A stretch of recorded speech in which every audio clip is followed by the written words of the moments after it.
అక్కడే ఆగు రాధా, అక్కడే ఆగు రాధా.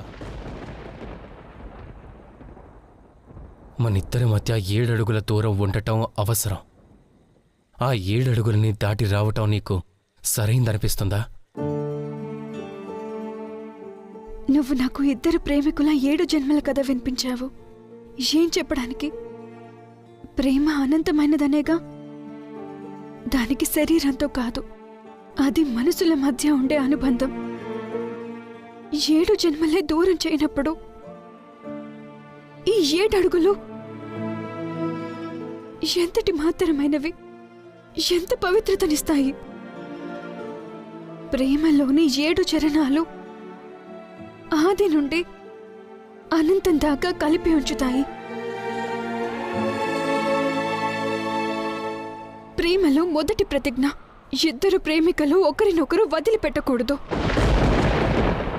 పరస్పరం సహకరించుకోవాలి. మరి నేను మొదటి అడుగు వేయొచ్చు కదా కృష్ణ? ప్రేమే తనువే, ప్రేమే మనసే, ప్రేమను మించింది లేదే.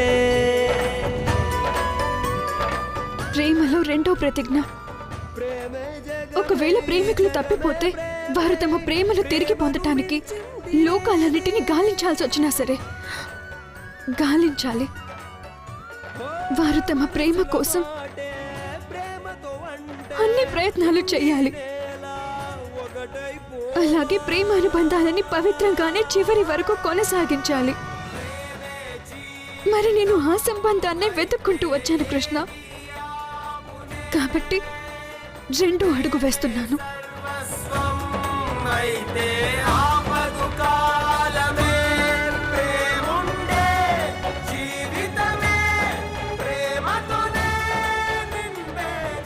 ప్రేమలోని మూడవ ప్రతిజ్ఞ, నీ యొక్క ప్రేమికుణ్ణి మనసుతో ప్రేమించు, చూపుతో కాదు. మన 7 అడుగుల దూరం అనే మాట శరీరానికే కానీ మనసుకు కాదు. అలాగే నేను నిన్ను మనసుతో ప్రేమిస్తున్నాను కృష్ణ. కనుక 3వ అడుగు నేనెందుకు వేయకూడదు?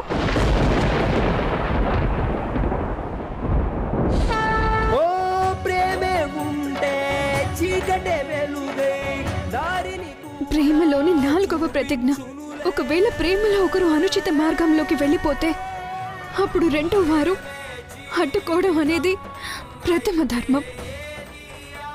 ఎక్కడ అనంతమైన ప్రేమ ఉంటుందో అక్కడ దూరం అనేది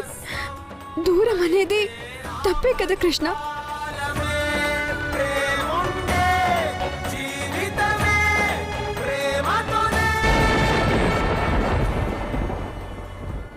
ప్రేమలో 5వ ప్రతిజ్ఞ, ఇద్దరు ప్రేమికులు వాస్తవిక స్వరూపాలను ఏమాత్రం దాచకూడదు, జ్ఞానపరచాలి. ఇక ఆ వాస్తవ స్వరూపాన్ని తెలుసుకున్నాను నేను. నా కృష్ణుడు దివ్యుడు. అలాగే తను నాలో ఉన్న దివ్యత్వాన్ని కూడా జాగృతం చేశాడు. కనుక 5వ అడుగుని నేను ఖచ్చితంగా ముందుకు వేస్తాను.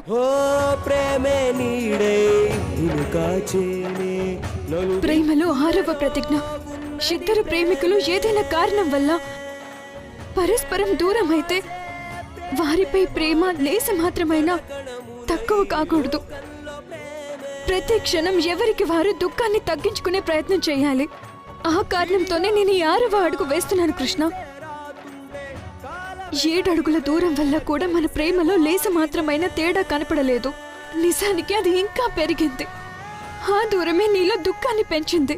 కాబట్టి నేను 6వ అడుగుతో ఈ దూరాన్ని దూరం చేస్తున్నాను.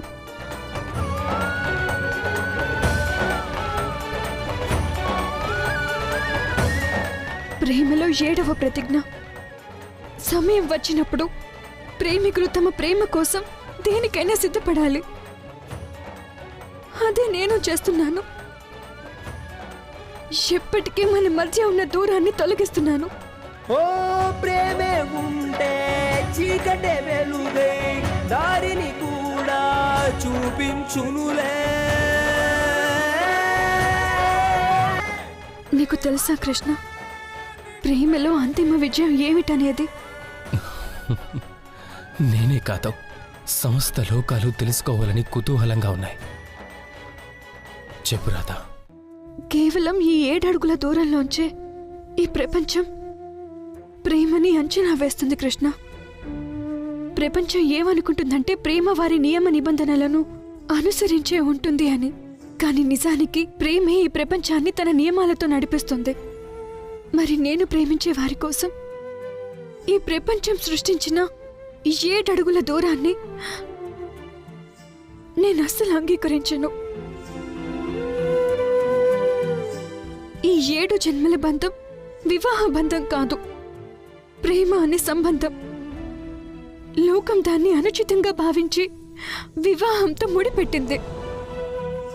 అందుకే ఈరోజు ఈ రాధ ఆ బంధనాలన్నిటినీ విడిపించుకొని ఇక్కడికి వచ్చేసింది. నిన్ను ప్రేమించడం తప్ప అసలు నాకింకేమీ రాదు కృష్ణ. నేను నీకు చెప్పాను నేను నిన్ను ప్రేమిస్తున్నానని. ఇంకొకటి కూడా చెప్పాను, నిన్నింకా ప్రేమిస్తూనే ఉన్నానని. కానీ ఈరోజు ఏం చెప్తున్నానంటే నేను నిన్ను అపారంగా ప్రేమిస్తున్నాను. పరమ ప్రియముగా రాధికా. ఇంతకాలం నువ్వే చెప్తూ వచ్చావు. ఈరోజు నేను చెప్తున్నాను, నేను లేను, నువ్వు లేవు. ఉన్నది మనమే కృష్ణ, కేవలం మనం. మధుర నగమే విరచించిన అనాదిలో ఆరంభమైన ఈ ప్రేమ అనంతం వరకు ఉంటుంది. కృష్ణ ప్రేమ కథ. కృష్ణుని కోసం అంకితమిచ్చే సతిరాధా జీవితమే కన్నయ్యే తన లోకము అయ్యే వీరి కథే మధురములే. కృష్ణుడి మనసే కట్టిపడేసే రాధా నవ్వులతోనే ఎంతో మధురము వీరి ప్రేమే అంటూ లోకము పాడే రాధా కృష్ణ.